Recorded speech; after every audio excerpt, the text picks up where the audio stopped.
नमस्कार, मी प्रियंका गोरड महाराष्ट्र कॉलिंगमध्ये आपल्या सर्वांचं मनापासून स्वागत करते। आज आपण चर्चा करणार आहोत ती म्हणजे लक्ष्मी कुबेर आणि वास्तुशास्त्र या विषयासंदर्भात, आणि याच विषयासंदर्भात अधिक मार्गदर्शन करण्यासाठी आज आपल्या सोबत आहे ज्योतिर्विद वास्तुतज्ञ पंडित शिवकुमार श्री सर। आपण सुरुवातीला सरांचं स्वागत करूया। सर, खूप खूप स्वागत आहे आपल्या कार्यक्रमामध्ये।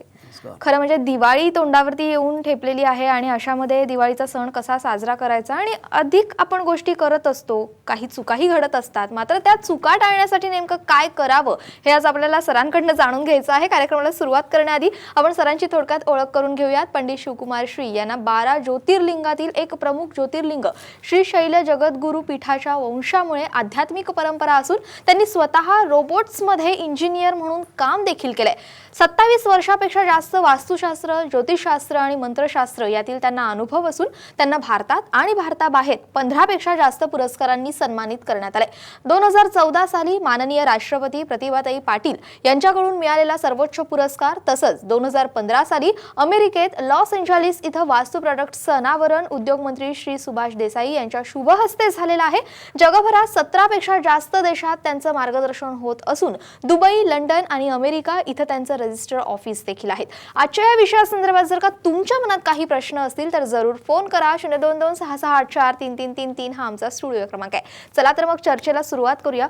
खरं म्हणजे सर, वर्षानुवर्ष आपण कार्यक्रम घेतोय आणि दिवाळीच्या आधीचा जो कार्यक्रम असतो तो प्रेक्षकांसाठी खास असतो, कारण दिवाळी कशी साजरी करायची या संदर्भातलं मार्गदर्शन आपल्याकडनं लाभतं, जे आजही आम्हाला लाभणार आहे, प्रेक्षकांना लाभणार आहे। सुरुवात करते धनत्रयोदशीच्या प्रश्नापासून। सर, तो दिवस अतिशय महत्त्वाचा असतो, कारण त्या दिवशी अनेक गोष्टी आपण घरामध्ये घेऊन येतो, खरेदी करतो, पूजन करत असतो, विविध गोष्टी करत असतो। काय केलं पाहिजे त्या दिवशी आणि काय नाही केलं पाहिजे त्या दिवशी? नमस्कार सर्व प्रेक्षकांना।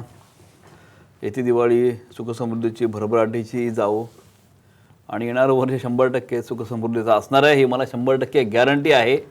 कारण जेव्हा दुःखाचा डोंगर तुमच्या अंगावर पडतो तेव्हा सुखाचा दिवस 100% येणारच असतात, नो डाऊट। तर दरवेळेप्रमाणे काही गोष्टी मी सांगत असतो की पॉझिटिव्ह कुठल्या गोष्टी आहेत, काही करताना आपण काही गोष्टी चुकतो आणि त्या नियमाप्रमाणे काय केल्या पाहिजे की ज्यामुळे तुम्हाला त्या दिवसाचा डायरेक्ट इफेक्ट हा 100% मिळेल। जसं आपण एखादी प्रश्नपत्रिका सोडवायला बसतो, प्रश्नपत्रिका जेव्हा आपण 9वी 10वी 12वी ज्या आपण जे काही शिकतो एवढं वाटतं बरोबर आहे, भरपूर आपण सोडवलं, एकदम परफेक्ट, भरपूर काही सोडवलं आहे, पण जेव्हा परीक्षेला मार्क पडतात अनेकांना अरे एवढे मी सोडवलं असताना 80% पडले, 70% पडले, 60च पडले, कसं काय पडले, हे आपण परीक्षेत क्रॉस व्हेरीफाय करू शकतो। पण या जीवनाच्या परीक्षेमध्ये तुमचं पूजा करताना किंवा जे काय आपल्या आध्यात्मिक परंपरेत गोष्टी दिलेल्या आहेत त्या परफेक्ट आहेत, कितपत बरोबर आहेत किंवा कितपत नाही आहेत ह्याला काय तराजू नाही आहे। हे तुमचं होणारं प्रॉस्पेरिटी हाच तुमचा तराजूचा पार्ट आहे।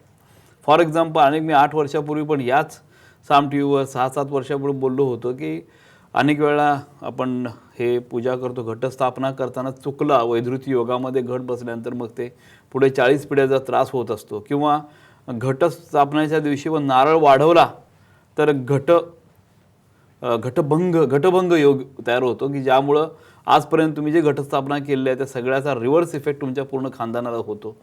आणि त्याच प्रकारे दुर्गा सप्तशती आपल्या आवडती म्हणून वाचायची असं केलं त्याचा बुमरँग इफेक्ट 100% तुम्हाला होतो। त्याला दुर्गा कवच किंवा बाकी गोष्टी केल्याशिवाय, न्यास आणि ध्यान केल्याशिवाय वाचू शकत नाही। म्हणजे आपल्या खूप गोष्टी सोप्या वाटतात, केल्यानंतर खूप चांगलं असं वाटतं, पण आपल्या लॉजिकनं चालून उपयोग होणार नाही। तर या दिवाळीच्या दरम्यानच्या काळात धनत्रयोदशी आणि यमदीप दान हा जो पार्ट आहे हा सगळ्यात महत्त्वाचा पार्ट आहे। वसुबारसच्या दिवशी पण बघितलं, स्टार्टला आपण आपल्या हिंदू संस्कृतीप्रमाणे गाईचं आणि वासरूचं पूजन करतो। 33 कोटी देवता ज्याच्या अस्तित्व आहे त्या गाईला ते पूजन करतो। सगळ्यात महत्त्वाचं एकाच दिवशी सगळं एकाच झटक्यात तुम्ही सगळ्या देवतांना प्रसन्न करून घेता हे लक्षात घ्या। आणि मेडिकली पण गाईचं महत्त्व आहे, म्हणजे कुठंतरी आपलं अध्यात्म आणि विज्ञान याला कुठंतरी एक पॉझिटिव्ह प्लॅटफॉर्म आहे। ओके, तर धनत्रयोदशी हे सगळ्यात महत्त्वाचं अमृत कलशमधून निघालेलं धन्वंतरी देवताला मिळालेला कलश जो आपण आहे। धन्वंतरी देवता जन्म झाला विष्णू स्वरूप, म्हणून त्या दरम्यानच्या काळामध्ये विष्णूची पूजा म्हणजे धन्वंतरी देवतेची पूजा, आयुर्वेदाची देवताची पूजा, ओम धन धन्वंतरये नमः हा मंत्र 108 वेळा सगळ्यांनी जाप करणं पहिल्यांदा गरजेचं आहे। त्रयोदशी आहे, 13 दिव्यांचं वैशिष्ट्य आहे। हे 13 दिवे घरामध्ये एका तांबणामध्ये तुम्ही हळद कुंकू वाहून त्या ठिकाणी 13 दिवे लावून ते 13 दिवे घराच्या बाहेर कुठेही तुम्हाला वाटेल त्या चांगल्या योग्य ठिकाणी ते दिवे घराच्या बाहेर लावू शकता. घरातल्या प्रत्येक माणसाने ते दिवे लावावेत. आणि या त्रयोदशी दिवशी सगळ्यात महत्त्वाचा मुद्दा की तुपाचा दिवा हा तुमच्या देवघरात कायम आता दिवा, अनेक लोकांच्या घरात तुपाचा दिवा असतोच, पण एक संध्याकाळी 5 मिनिटापुरतं लावतात. पण असं न करता ह्या पूर्ण ही दिवाळी लक्ष्मीकारक आणि कुबेराचा आशीर्वाद असणारी आहे. त्यामुळे या दरम्यानच्या काळात तुपाचा दिवा कायम तुमच्या घरामध्ये पाहिजे, हे गॅरंटी. त्याचबरोबर या धनत्रयोदशीला किंवा लक्ष्मीपूजना दिवशी पण अन्नपूर्णा देवता जी आहे, हे तुमचा गॅस जो ओटा असतो त्या गॅसच्या 2 पणत्या इथं लावल्या पाहिजेत कंपल्सरी. ते तिळाच्या तेलाच्या लावले ते चालतील. देवासमोर तुपाचा दिवा पाहिजे. आणि दरवाजातून लक्ष्मी प्रवेश करते, त्यामुळं दरवाजाच्या दोन्ही साईडला जे काय तुम्ही दिवे लावता किंवा जे दिवे तुम्ही लावाल ते मात्र गाईच्या तुपाचे असावे की ज्यामुळं लक्ष्मीचा वास आणि किंवा इथून तुमच्या घरात प्रवेश होणार आहे. तर त्या ठिकाणी गाईचा तुपाचा दिवा हा दरवाजाजवळ आणि देवघरासमोर, कारण लक्ष्मीला आपण पूजन करतो, धनत्रयोदशीला कुबेराला देवतेला बोलवतो, लक्ष्मी मातेला बोलवतो, तर दरवाजातून प्रवेश करून आपल्या देवघरापर्यंत तिचं वास असतो. त्या दरम्यानच्या काळामध्ये गाईचं तूप हे 100% वापरणं गरजेचं आहे. यमदीपदान, यमदेवता, मृत्यूदेवता जी आहे त्याचा आशीर्वाद मिळावा या दृष्टिकोनातून कणकेचा कणिक जी आहे त्यात मीठ न घाल, आणि मीठ घालत चूक करतात, मीठ घालायचं नाही आहे. कणकेमध्ये फक्त हळद घालून तुम्ही 4 वातीचा दिवा करून तो दक्षिण दिशेला घरच्या ठेवून त्याला पाया पडून यमदेवतेला फक्त पाया पडायचं आहे आणि आम्हाला पूर्णपणे संरक्षण घरातल्या सगळ्या लोकांचं व्हावं असं तुमची अपेक्षा तुम्ही तेव्हा बाळगायची आहे. त्यानंतर तो दिवा तसाच ठेवायचा रात्रभर असा हलवायचा नाही आहे. सकाळी उठल्यानंतर तुम्ही पाण्यात सोडू शकता, झाडाखाली तिला पुरू शकता, असं तुम्ही काय करू शकता, पण आपल्या कचऱ्यात वगैरे टाकायचा नाही आहे. तर यमदीपदान हा महत्त्वाचा मुद्दा. धनत्रयोदशी धन्वंतरी देवतेचं पूजन आणि कुबेराचं पूजन पण धनत्रयोदशी करायचं आहे. गणेश, लक्ष्मी आणि कुबेर या 3 देवतांचं पूजन तुम्हाला धनत्रयोदशी पण करायचं आहे. पण मोठ्या प्रमाणात जे आपण लक्ष्मी कुबेर पूजन जसं करतो त्याच्याऐवजी ॲटलिस्ट त्या देवतेचं आपण लक्ष्मी पूजनावर काय करतो, सगळं सोनं नाणं असेल किंवा आपलं जे काय पैसे असतील काय सगळं आपण आणतो. तर त्याच्याऐवजी लक्ष्मी, गणपती आणि कुबेर या 3 देवतांचं पूजन करायलाच पाहिजे. आणि गणपतीची पूजा तर धनत्रयोदशी 100% करायचीच आहे, विसरायचं नाही आहे. आपल्या देवघरात गणपतीची मूर्ती असतेच, तो पाटावर ठेवून लाल रंगाचं कापड अंथरून त्यावर पाटा ठेवून त्यावर सुपारी ठेवून, तुम्हाला माहिती आहे कशाबद्दल पूजा करावी, ते अनेक तुम्ही लोकांना सांगितलं असेल किंवा व्हिडिओ बघू शकता. पण ते गणेश पूजन तुम्हाला करायचं आहे, त्याशिवाय तुमची पूजा सफल होणार नाही. खरं म्हणजे सर आता जसं आपण उल्लेख केला होता की दरवाजामध्ये, घराच्या दारामध्ये तुपाचे दिवे लावायचे आणि त्याच दाराच्या माथ्यावरती गणपतीची पट्टी जी आहे तुमची, गणपती माता पट्टी आहे ती लावा. त्याचप्रमाणे आता जसं आपण कुबेराचा उल्लेख केला होता, तर हे प्रोडक्ट समोरच आहे कुबेराचं, त्याची पूजा कशी करायची आहे, कुठल्या दिशेला कुबेराची मूर्ती असायला पाहिजे, आणि सर्वात महत्त्वाचं म्हणजे लक्ष्मी कुबेर पूजनाचे नियम नेमके काय आहेत, कारण अनेक वेळेला चुकीच्या गोष्टी घडत असतात सर पूजा करताना. लक्षात घ्या, कुबेर देवताचा जो जन्म झालेला आहे आणि या पूर्वीच्या जन्मामध्ये कुबेर देवता ज्या होत्या देवता स्वरूप नव्हत्या, त्या एका महादेवाच्या मंदिरात गेल्या. रात्रीच्या वेळेला रात्र होती, महादेवाच्या मंदिरात गेल्यानंतर त्या मंदिरात सर्वसामान्य त्यांचं लाईफ होतं. पूर्वजन्मामध्ये कुबेर होता, महादेवाच्या मंदिरात गेल्यानंतर महादेवाच्या मंदिरात अंधार होता, त्या ठिकाणी तो दिवा लावला, तो ऑटोमॅटिकली तो विझला. परत दिवा लावला, परत तो विझला, परत तो लावला, परत तो विझला. असं दिवा विझत गेल्यानंतर महादेव भोलेनाथ आपण प्रसिद्ध आहे, तर व्यवस्थित जर मनापासून भावनेनं पूजा केली तर प्रसन्न होतो. तर कुबेर देवतेला महादेव प्रसन्न झाल्या आणि पुढच्या जन्मामध्ये तुम्ही पूर्ण देवांचं जे साम्राज्य आहे त्याचं पूर्ण धनाचं रक्षण करू शकता. आणि त्याचं अशा पोझिशनला तू येशील असं कुबेराला महादेवाने वर दिलाय. म्हणून लक्षात घ्या, कुबेर देवताचा जो गुरु किंवा कुबेर देवता ज्या देवतेला मानते आणि ज्याला पाया पडते ते म्हणजे महादेव आहे, हे कायम लक्षात ठेवा. त्यामुळे कुबेराचं स्थान जे आहे ते पण हिमालयामध्ये कैलास पर्वताच्या खालीच आहे. म्हणून आपण कुबेर देवता कुठल्याही मंदिरात, बालाजीच्या मंदिरात जर तुम्ही गेला इथे तिरुपती, तिथं पण कुबेर देवताची दक्षिणेला उत्तरेच्या साईडलाच आहे, दक्षिणेला तोंड करून. पुण्याच्या पण तिथं दक्षिणेला तोंड करूनच आहे. किंवा कुठल्याही हम्पी आणि त्या ठिकाणी सुद्धा कुबेर देवतेचं जे पूजन आहे हे उत्तरेला, आणि या ठिकाणी मी मॅप आणलेला आहे, वास्तुमंडळ तुम्ही नेटवर सर्च करू शकता. या वास्तुमंडळाच्या ह्याच्यामध्ये पण ही दिशा कुबेराची दिशा आहे. उत्तर दिशेला कुबेर असं देवतेची दिशा तुम्हाला स्पष्टपणे दिसून येईल. त्यामुळे कुबेर देवता ही उत्तरेला असल्यामुळे मी जो प्रोडक्ट मी सांगितला की कुबेर देवतेचं पूजन हे देवघरामध्ये कायम ठेवून करायचं नाही अशी एक हे आहे समज आहे. त्यासाठी दृष्टिकोनातून कुबेर देवता जे देवघराच्या ऐवजी ही कुबेर देवता हे नेपाळी किंवा चायनीज टोक असलेलं म्हणजे कुबेर नाही आहे. हे आर्टिस्ट करून ऋग्वेद यजुर्वेद वेदामध्ये अभ्यास करून कुबेराची कसं असतं आणि वेगवेगळ्या लेण्यांचा अभ्यास करून कुबेर तयार केलेला आहे. हे तुमच्या घरामध्ये आता मी दाखवलं ते उत्तर भिंतीला दक्षिणेकडे तोंड करून असायला पाहिजे. माझ्याकडे घेतल्या प्रत्येक लोकांच्याकडे प्रत्येकाकडे ओम ह्रीम श्रीम क्लीम वित्तेश्वराय नमः मंत्र आणि कुबेराचं यंत्र पण आहे. तर या धनत्रयोदशी दिवशी मला स्पेसिफिकली सांगायचं आहे की ज्यांच्याकडं माझे हे आहेत प्रोडक्ट आहेत त्या सगळ्यांनी प्रत्येक प्रोडक्ट समोर एक एक वर प्रोडक्ट दिलं असेल तर खाली एक एक दिवा मात्र 100% लावा. कारण त्याचे एनर्जी लेवल प्रज्वलन एनर्जी लेवल ऑटोमॅटिकली जी वाढेल 100%. तुमच्या घरामध्ये दीप प्रज्वलन करायचं आहे. हे टॉयलेट बाथरूममध्ये पण करायचं आहे. राहू केतू आणि शनीचा जर त्रास आहे त्या लोकांना ते पण महत्त्वाचं आहे. स्वयंपाकघरामध्ये करणं गरजेचं आहे. त्याचबरोबर तुमच्या बेडरूममध्ये जे काय प्रोडक्ट आहेत त्या ठिकाणी पण करणं गरजेचं आहे. कुबेर देवतानंतर बालाजी देवता मी सांगत असतो. लक्ष्मी देवता ऑटोमॅटिकली घरामध्ये ओनली बिकॉज ऑफ विष्णूचा त्या ठिकाणी वास आहे म्हणून येते. तो बालाजीचं माझं प्रोडक्ट आहे. ज्या ठिकाणी पण ओम श्री व्यंकटेशायन महामंत्र हा मंत्र म्हणू शकता. बेसिकली जे प्रोडक्ट आहे त्या प्रोडक्टवर सगळ्यांच्या घरात प्रोडक्ट असतील माझ्यामध्ये. नसतील तर आता ऑफर चालू आहे तुमच्या घरात हे प्रोडक्ट या दिवाळीच्या आत पोहोचतील.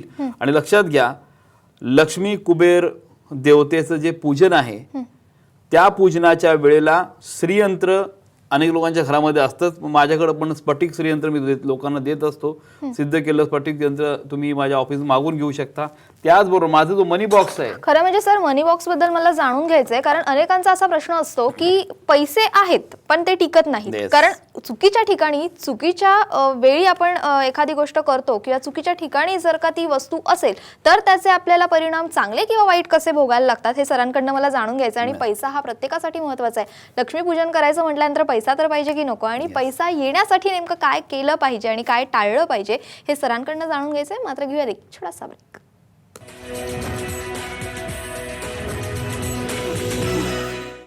ब्रेकनंतर महाराष्ट्र कॉलिंगमध्ये पुन्हा एकदा आपलं मनापासून स्वागत करते. खरं म्हणजे पैसा नेमका कुठे ठेवायचा सर त्यासाठी आपण मनी बॉक्स सारखं प्रोडक्ट लॉन्च केलेलं आहे. तर ते प्रोडक्ट कसं वापरायचं आहे आणि कशा पद्धतीने लक्ष्मीपूजनाच्या दृष्टिकोनातून काय करायचं. येस फर्स्ट म्हणजे पैसा जो वापरायचा आहे तो कशा पद्धतीने कुठं ठेवायचा. सगळ्यात महत्त्व लक्षात घ्या आपण कष्ट करतो सगळ्या गोष्टी करतो पैसा ठेवण्याची पोझिशन बरोबर नसल्यामुळं आपल्या जीवनामध्ये प्रगती होत नाही. तर मी चार्ट मी दाखवतो तुम्हाला की घरात नक्की फायनान्शियल कंडिशन चांगली होण्यासाठी घरात पैसा कुठं ठेवला तर तो पैसा टिकतो त्या ठिकाणी या चार्टमध्ये स्पष्टपणे मी तुम्हाला दाखवतोय. तर नॉर्मली आपल्या पूर्व दिशा पश्चिम उत्तर दक्षिण या दिशा जर घेतल्या या चार्टमध्ये तर दरवाजा आहे आपला दरवाजावर गणपती माथापट्टी लावायची आहे. या ठिकाणी दरवाजाच्या एक्झॅक्टली समोर बालाजी आहे. बालाजी या ठिकाणी लावायचं की जेव्हा पैसा घरामध्ये येतो. नववर जे आहेत ते तुमच्या घरामध्ये या 3 ठिकाणी लावू शकतं. हे हॉलमध्ये झालं. तर बेडरूमचा विचार केला नॉर्मली पैशाचं कपाट बेडरूममध्ये असतं ते दक्षिणेच्या भिंतीला बेडरूममध्ये कपाट या ठिकाणी तुम्ही कुठे ठेवू शकता. या कपाटामध्ये हे 3 लाल बॉक्स काढलेत म्हणजे माझे मनी बॉक्स आहेत. हा मनी बॉक्स या ठिकाणी तुम्ही ठेवू शकता. हे उत्तरेला तोंड पाहिजे आणि या पैशाच्या कपाटाच्या एक्झॅक्टली समोर या निळं जे 4-3 स्पॉट दिसतात या ठिकाणी तुम्ही कुठेही कुबेराची जी मूर्ती आहे या ठिकाणी तुम्ही कुठेही ठेवू शकता. म्हणजे जो कुबेर मी आता प्लॅनमध्ये दाखवलं तो कुबेर या तुमच्या बेडरूमच्या उत्तरेच्या भिंतीला कुठेही ठेवा आणि त्याच्यासमोर पैशाचं कपाट आणि त्या कपाटात मनी बॉक्स आणि त्या मनी बॉक्समध्ये अर्थपेटिकेमध्ये हे पैसे ठेवा. म्हणजे पूर्ण प्रोसेस पूर्ण झाली. पैसा टिकायलाच पाहिजे यायलाच पाहिजे. आणि हे जो मनी बॉक्स आहे या मनी बॉक्सवर जर तुम्ही बघितलं असेल तर श्रीयंत्र या ठिकाणी आहे. हा मंत्र पण ओम श्रीम नमः हा मंत्र आहे. तुम्हाला दिवाळीच्या दरम्यान म्हणायला लागणारा मंत्र ओम यक्षाय कुबेरा वैश्रवणाय हा जो मंत्र या ठिकाणी ऑलरेडी आहे. त्याचबरोबर इथं अंबामाचं यंत्र आहे. तसंच आतल्या बाजूला जर तुम्ही बघितलं तर श्रीयंत्र आहे. याच्यामध्ये आतमध्ये श्रीयंत्र आहे आणि खाली बालाजीचं यंत्र आहे. आणि वर पण लक्ष्मी प्राप्तीचे 2 यंत्र आहेत. तर या ठिकाणी या श्री यंत्रावर तुमचे पैसे डायरेक्ट येतात. बालाजीच्या यंत्रावर डायरेक्ट तुमचे पैसे येतात. पैशाचा कॉन्टॅक्ट हा श्री यंत्रावर होतो आणि योग्य दिशेला पैशाचा कपाटामध्ये हा मनी बॉक्स येतो. हा जो मनी बॉक्स आहे हा तुम्ही दिवाळीच्या दरम्यान लक्ष्मी समोर ओपन करून चांदीच्या वाटीमध्ये लवंग जे आहे लक्ष्मीकारक आहे, मी 10 वर्षापासून सांगतोय. हे लवंग 9 लवंग, नवदुर्गा 9 लवंग हे ज्या चांदी वाटीमध्ये ठेवून हळद कुंकू वाहून तुम्ही जे काय लक्ष्मीपूजन करता, हे लक्ष्मीपूजन कसं करायचं सगळ्यांना ऑलरेडी माहिती आहे, किंवा डिटेल सांगणार नाही आहे. लक्ष्मीपूजन करताना प्रोटोकॉलप्रमाणे सगळ्यात महत्त्वाचं काय आहे की लक्ष्मीच्या समोर दिवा लावता तुम्ही, तो तुपाचा एक तरी असणं गरजेचं आहे. त्यामध्ये नागकेसर ही एक वनस्पती मिळते की लक्ष्मीला आकृष्ट करते. दररोज जरी नागकेसर थोडी जरी वापरली, तुमच्या घरात लक्ष्मीचा वास कायम येतो, वास कायम राहतो. म्हणजे दरवाजाजवळ जे दिवे लावणार आहे, देवघरात जे दिवे लावणार, नागकेसर नक्की वापरा, त्याने 100% तुम्हाला इफेक्ट येतो. त्याचबरोबर कुबेर देवताला जे पंचखाद्य आपण देता त्यामध्ये काळ्या रंगाचे मनुकी जे आहेत हे सगळ्यात महत्त्वाचं कुबेराचं नैवेद्य आहे. पंचखाद्यामध्ये काळ किशमिश म्हणतो आपण, ते कुबेराचा नैवेद्य, तो 100% विसरायचा नाही आहे. नंबर 2, लक्ष्मीसाठी जे नैवेद्य वेगवेगळे आपण करतो, बत्तासे आणि लाह्या आपण देतो, त्याच्याबरोबर पायस म्हणजे दूध, साखर आणि भात, त्यामध्ये तुम्ही पंचखाद्य टाकून त्याचं खीर करून ती लक्ष्मी देवतेचा नैवेद्य तो आहे. हा महत्त्वाचा पॉईंट. पूजा करताना कायम तुमचं तोंड हे पूर्वेला किंवा उत्तरेला असलं पाहिजे. पश्चिमेला चालेल पण दक्षिणेला बिलकुल नको. अनेक वेळा हवन करायला बसतात तेव्हा पण अनेकांचं तोंड दक्षिणेला गोल बसतात. एक उत्तरला करतो, दक्षिणेला करतो, पूर्वेला करतो, पश्चिमेला करतो. 100% प्रॉब्लेम. दक्षिणेला तोंड करून बसले, नैऋत्याला तोंड करून बसले लोक राहूचं ऑटोमॅटिकली तुम्ही पूजा केल्यासारखं होतं आणि तुमच्या मागं काय कारण नसताना प्रॉब्लेम चालू होतात. पूजा करताना तोंड ईशान्येला असणं, पूर्व उत्तरेला असणं गरजेचं आहे. सगळ्यात महत्त्वाचं, लक्ष्मीची आरती केल्यानंतर अक्षता अजिबात वाहायच्या नाहीत. कायम ही मोठी चूक होते.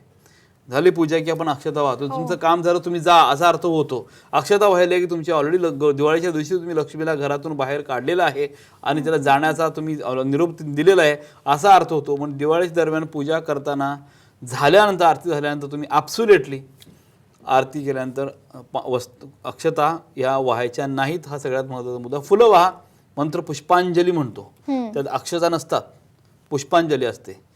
अक्षता वाहिल्या की गेली लक्ष्मी गेली, अक्षता वाहू नका.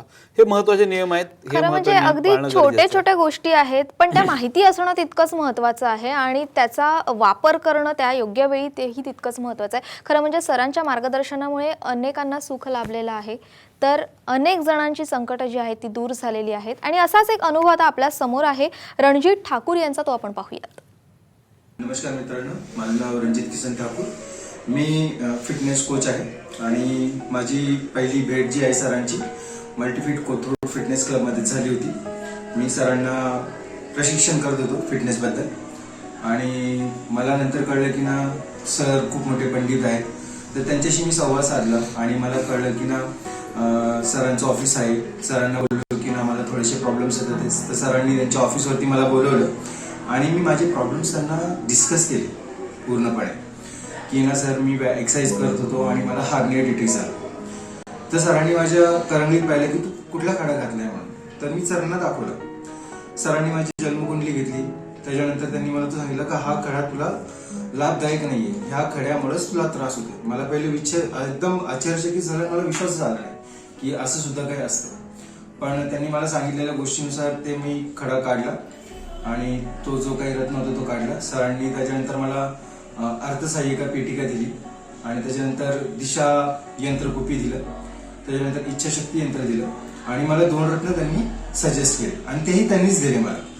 तर मी ज्या काही गोष्टी सरांनी सांगितल्या आणि त्या गोष्टी मी करत गेलो सोयीनुसार आणि असं काही अवघड गोष्टी नव्हते की मला ते जमणार नव्हते.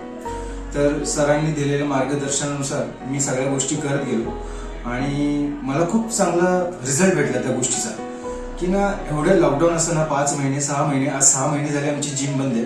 तुम्हाला माहिती आहे की ना फिटनेस इन्स्ट्रक्टरची काय हालत आहे बाहेर.